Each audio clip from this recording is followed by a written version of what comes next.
नमस्कार, sports can के आज के अंक में आप सभी का स्वागत है। खेल जगत की तमाम खबरों के साथ मैं शक्ति सिंह और श्रोताओं, इन खबरों पे हमारे साथ विस्तार से चर्चा के लिए आज स्टूडियो में मौजूद हैं वरिष्ठ खेल विशेषज्ञ मनोज जोशी। मनोज, आपका स्वागत है। धन्यवाद। सबसे पहले नजर डालते हैं आज की स्पोर्ट्स हेडलाइंस पर। भारत ने दक्षिण अफ्रीका को तीसरे और अंतिम एक दिवसीय क्रिकेट मुकाबले में हराकर 2-1 से श्रृंखला अपने नाम की। ISSF निशानेबाजी विश्व कप फाइनल्स 2025 में सिमरनप्रीत कौर बराड़ ने स्वर्ण पदक और ऐश्वर्य प्रताप सिंह तोमर ने रजत पदक जीता। संस्कार सारस्वत ने गुवाहाटी मास्टर्स बैडमिंटन प्रतियोगिता का पुरुष सिंगल्स खिताब जीता और पुरुष हॉकी जूनियर विश्व कप के सेमीफाइनल में भारत और जर्मनी के बीच मुकाबला जारी।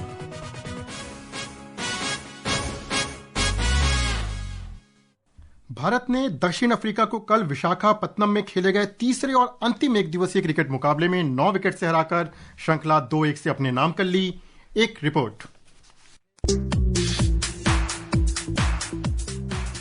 श्रृंखला के अंतिम और निर्णायक एक दिवसीय मुकाबले में कल भारतीय टीम अपने असली रंग में नजर आई। भारत ने प्रसिद्ध कृष्णा और कुलदीप यादव के 4-4 विकेट की बदौलत पूरी दक्षिण अफ्रीकी टीम को 48 ओवर से पहले ही 270 रन पर ढेर कर दिया। अफ्रीका के लिए क्विंटन डिकॉक ने 106 रन की शतकीय पारी खेली। इसके जवाब में रोहित शर्मा और यशस्वी जायसवाल की सलामी जोड़ी ने भारत को शानदार शुरुआत दी। रोहित ने 75 रन बनाए। इसके बाद बल्लेबाजी करने आए विराट कोहली ने अपनी फॉर्म को जारी रखते हुए यशस्वी जायसवाल के साथ मोर्चा संभाला और टीम को जीत दिलाई। जायसवाल ने अपने एक दिवसीय करियर का पहला शतक लगाते हुए नाबाद 116 रन की पारी खेली, जबकि कोहली ने नाबाद 65 रन की पारी खेली और टीम को न सिर्फ इस मुकाबले में जीत दिलाई बल्कि श्रृंखला भी भारत के नाम करते हुए टेस्ट में मिली हार का हिसाब बराबर किया। इसके साथ ही यशस्वी तीनों फॉर्मेट में शतक जमाने वाले छठे भारतीय बन गए हैं।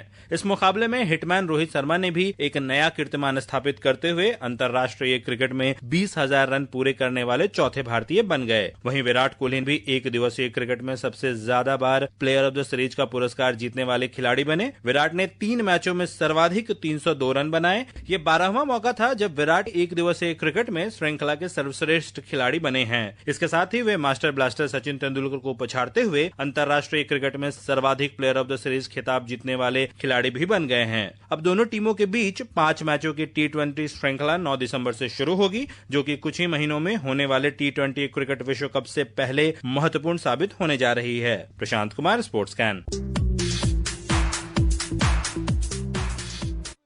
भारत ने आखिरी बार 2023 विश्व कप के सेमीफाइनल में न्यूजीलैंड के खिलाफ टॉस जीता था और 2 साल बाद कल भारतीय टीम के हिस्से में टॉस का फैसला आया।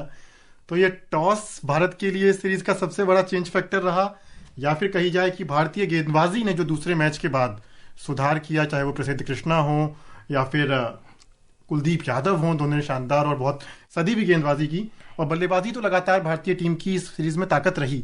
तो कौन सा फैक्टर सबसे महत्वपूर्ण? देखिए, टॉस एक कारण हो सकता है, मैं मानता हूं, लेकिन अगर आप गेंदबाजी देखें, अब देखिए अपनी कमियों से सीखना, ग्रे एरियाज पर काम करना, यह भारत की सबसे बड़ी खूबी है। अगर आप देखें तो जिस तरह से प्रसिद्ध कृष्णा टीम पर एक बोझ साबित हो रहे थे, पहले 2 मैचों में चले नहीं, तीसरे मैच में पहले 2 ओवर में 27 रन लौटा दिए थे उन्होंने, लेकिन उसके बाद जरा सा उन्होंने अपनी गेंदबाजी में बदलाव किया।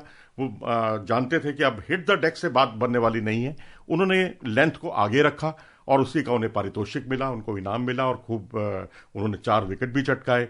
मार्करम जैसे खिलाड़ी, क्विंटन डिकॉक, उनको उन्होंने आउट किया।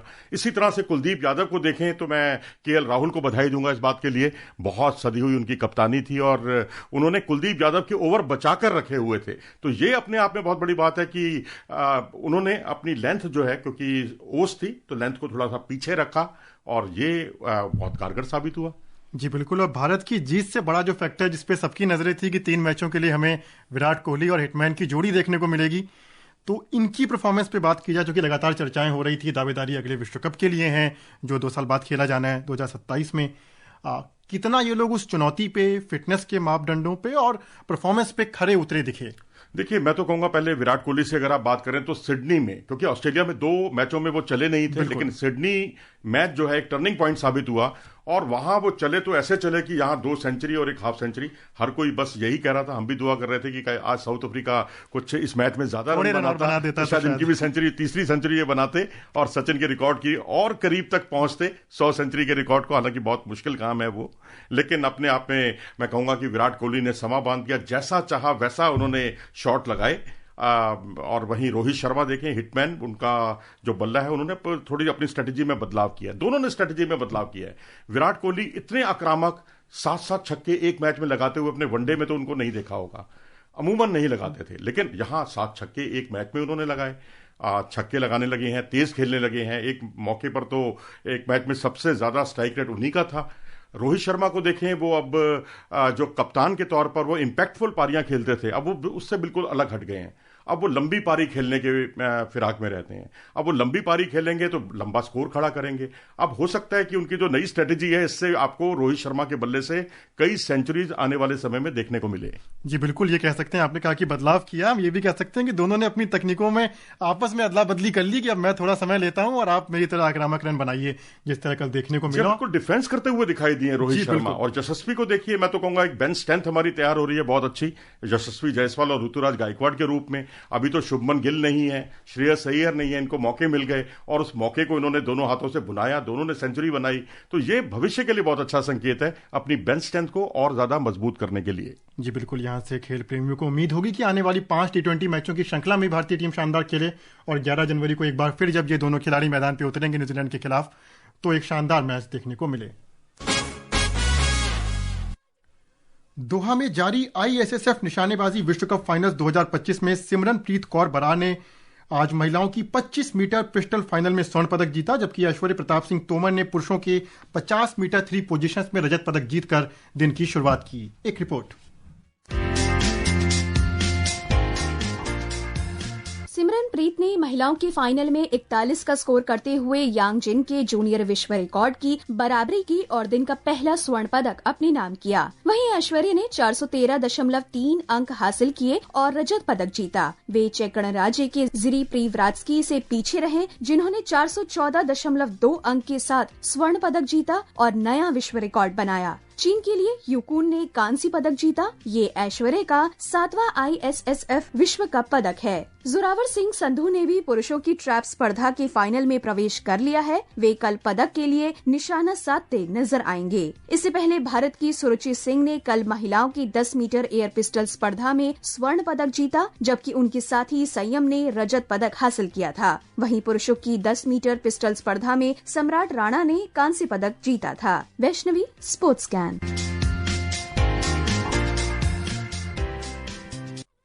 तो भारतीय निशानेबाजों ने इस पूरे साल लगातार, खासकर विश्व कप की जो स्पर्धाएं होती हैं 6 की 6, बहुत शानदार प्रदर्शन किया है और उसी तरह का अंत होता भी नजर आ रहा है। जी हाँ, बिल्कुल। अगर आपने सिमरनजीत कौर बरार का अब ये जिक्र किया तो उसमें उन्होंने देखो, अगर अप्रैल में जो इवेंट हुई थी ना ISSF वर्ल्ड कप, जहां उन्होंने सिल्वर मेडल हासिल किया था और फाइनल में 33 का स्कोर किया था, यहां उन्होंने अपने उस सिल्वर मेडल को गोल्ड मेडल में बदला। ये अपने आप में बड़ी उपलब्धि। और दूसरा जो फाइनल का जो स्कोर है उसमें भी उन्होंने सुधार किया, जहां 41 का उन्होंने स्कोर किया। ऐसे ही ऐश्वर्य प्रताप तोमर पर हमेशा नजरें रहती हैं, क्योंकि टोक्यो और पेरिस ओलंपिक में उन्होंने शिरकत की थी भारतीय टीम की तरफ से। तो ये एक ऐसा कैटेगरी है जिसमें स्वप्निल कुसाले ने, आपको याद होगा, ओलंपिक में मेडल जीता था इसी इवेंट में 50 मीटर 3 पोजीशन में। तो भविष्य भारत का उज्जवल है इस इवेंट में। जी बिल्कुल, और इतना उज्जवल है कि कहा जा सकता है कि इस समय 25 मीटर रैपिड फायर में भी 2 भारतीय निशानेबाज जो हैं अपने निशाने साध रहे हैं और अच्छी बढ़त बनाए हुए नजर आ रहे हैं कि भारत के लिए एक और पदक आज के दिन लगभग तैसा नजर आ रहा है। और अब रुक करते हैं बैडमिंटन कोर्ट का, जहां संस्कार सारस्वत ने गुवाहाटी मास्टर्स बैडमिंटन प्रतियोगिता के पुरुष सिंगल्स का खिताब जीत लिया। शाश्वत ने आज फाइनल्स में मिथुन मंजुनाथ को 50 मिनट तक चले मुकाबले में 21-11, 17-21 और 21-13 से हराया। वहीं महिला सिंगल्स फाइनल में तन्वी शर्मा को हार का सामना करना पड़ा और वे उप विजेता बनी। और पुरुष डबल्स फाइनल्स में पृथ्वी कृष्णमूर्ति रॉय और साई प्रतीक की जोड़ी को भी हार का सामना करना पड़ा। दरअसल इसमें बस आप यही कह सकते हैं कि संस्कार सारस्वत जो हैं वो राजस्थान, जोधपुर के हैं राजस्थान के, और उन्होंने जिस तरह से पूर्व राष्ट्रीय चैंपियन को हराया, एक अच्छा कंपटीशन उनको मिला। और उसके अलावा वो नॉर्थ ईस्ट में ही प्रैक्टिस करते हैं, सेंटर ऑफ एक्सीलेंस में गुवाहाटी में, वहां पर उन्होंने ये हैरत अंगेज प्रदर्शन किया है और मैं तो कहूंगा कि आगे भी वो इसको बरकरार रखें, ऐसी पूरे देश की इच्छा है। जी बिल्कुल। और एक लगातार जो शुरुआत के समय में देखा जाए, थोड़ा सा सूखा सा था खिताबों का, वो धीरे धीरे साल के आखिरी तक लक्ष्य सेन द्वारा या फिर डबल्स जोड़ियों द्वारा पड़ता हुआ दिख रहा है। हालांकि सुपर 100 खिताब है, लेकिन इन खिलाड़ियों के लिए एक अच्छे मनोबल में वृद्धि करेगा। जी। और अब रुक करते हैं पुरुष जूनियर्स हॉकी विश्व कप सेमीफाइनल का, जहां इस समय चेन्नई में भारत और जर्मनी के बीच मुकाबला जारी है। हालांकि ताजा समाचार मिलने तक भारतीय टीम 0-2 से पीछे है।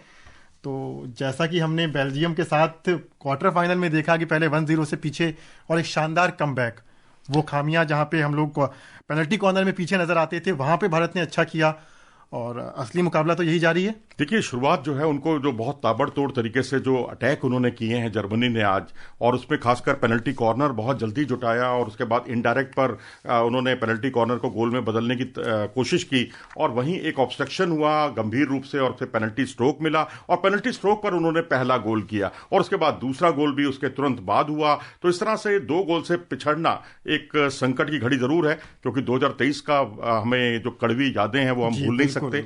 तब भी हमने हॉलैंड को हराया था, नीदरलैंड को, और उसके बाद हम जर्मनी से 1-4 से हार गए थे। लेकिन इस बार देखिए, उम्मीद पर दुनिया कायम है। जी बिल्कुल। जो वो मुकाबला खेला गया जिसका आपने जिक्र भी किया कुआलालंपुर में, भारत चाहेगी कि वापस क्वार्टर फाइनल जैसा एक कमबैक दिखाए। और श्रीजेश ने, जो कोच हैं टीम के, उन्होंने भी जिक्र किया था कि टीम को अभी भी कई मोर्चों पे काम करने की जरूरत है, क्योंकि जिस तरह का पूल मिला, राह थोड़ी सी आसान थी यहां तक कि हालांकि बेल्जियम बीच में आया, लेकिन कई मोर्चों पे टीम को काम करने की जरूरत थी। लगातार 29 गोल किए, कोई गोल खाया नहीं।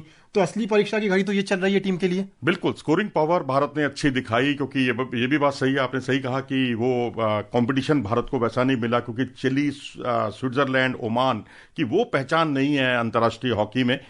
लेकिन जिस तरह से हमने बेल्जियम जैसी एक आला दर्जे की टीम को बराबरी पर रोका, हालांकि कुछ एक फॉरवर्ड खिलाड़ियों से कुछ गलतियां हुई जिस पर श्रीजेश ने निशाना भी साधा, लेकिन अब प्रिंसदीप सिंह, जो कि श्रीजेश के बहुत बड़े, मैं कहूंगा फैन ही नहीं बल्कि भक्त हैं और गोलकीपर हैं भारत के, अब वो कम से कम उनके आक्रमणों को पूरी तरह से निस्ताबूद करें और उसके बाद भारतीय फॉरवर्ड अपनी संघर्ष क्षमता का परिचय दिखाते हुए बराबरी पर आए, जीते। भाई हम तो अभी भी उम्मीद लगाए बैठे हैं। जी बिल्कुल, बहस 2 कदम दूर हैं और भारतीय टीम चाहेगी कि इस दूरी को पाटा जाए अपने ही गृह मैदानों पे और अपनी होम कंडीशंस का पूरा फायदा उठाया जाए। वहीं साल के अपने अंतिम अंतर्राष्ट्रीय दौरे में इस समय पुरुषों की सीनियर्स टीम भी अपना मुकाबला खेल रही है 3 मैचों की श्रृंखला में दक्षिण अफ्रीका के खिलाफ। उनका मैच भी जारी है, जो इस कैलेंडर का भारत का आखिरी अंतर्राष्ट्रीय दौरा है। अगले वर्ष होने वाले फुटबॉल विश्व कप का कार्यक्रम जारी हो गया है। अंतर्राष्ट्रीय महासंघ फीफा ने यह घोषणा की कि अमेरिका, कनाडा और मैक्सिको में होने वाले 48 टीमों के टूर्नामेंट के लिए ग्रुपों को अंतिम रूप देने के एक दिन बाद की विश्व कप 11 जून को मैक्सिको सिटी में मैक्सिको और दक्षिण अफ्रीका के मुकाबलों के साथ शुरू होगा। कुल 104 मैच खेले जाएंगे और मौजूदा चैंपियन अर्जेंटीना, जिसपे सबकी नजरें हैं, फेवरेट्स है फुटबॉल की, 16 जून को अपने अभियान की शुरुआत करेगी अल्जीरिया के खिलाफ। तो सबको उम्मीद थी, फुटबॉल तो विश्व में अपनी लोकप्रियताओं के एक अलग ही शिखर पर है। जी हाँ, बिल्कुल। 4 बातें हैं, मैं जल्दी से बता दूं कि नॉर्वे और फ्रांस का जो ग्रुप 1 का मुकाबला है, जिसमें अर्लिंग हॉलैंड और जो किलियन एम्बापे हैं, इन दोनों को आमने सामने देखने को मिलेगा मौका हमें। और ग्रुप L एकदम ग्रुप ऑफ डेथ है, जिसमें इंग्लैंड है, क्रोएशिया है, घाना है, पनामा है, अच्छी टीमें हैं। ग्रुप ऑफ डेथ आप इसे कह सकते हैं।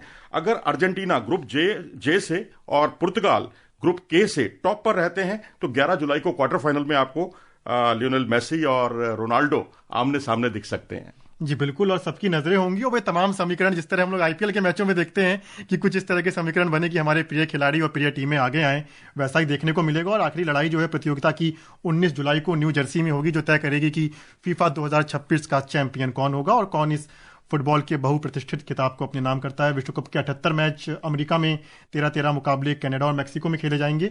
हालांकि कनाडा, मैक्सिको और दक्षिण कोरिया की टीमें अमेरिका में अपने मैच नहीं खेलेंगी। बाकी एक आकर्षण और है केप वर्डे।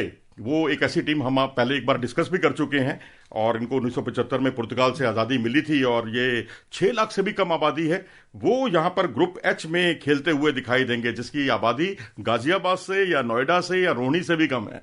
जी बिल्कुल, अब भारतीय भी सोच रहे होंगे कि अपनी दावेदारी को और मजबूत किया जाए और फीफा पे दस्तक दी जाए। और श्रोताओं, इसी के साथ समय हो गया है आपसे विदा लेने का। मनोज जी, आपका बहुत बहुत धन्यवाद। धन्यवाद। और श्रोताओं, इसी के साथ मुझे और स्पोर्ट्स कैन की पूरी टीम को अनुमति दीजिए। नमस्कार।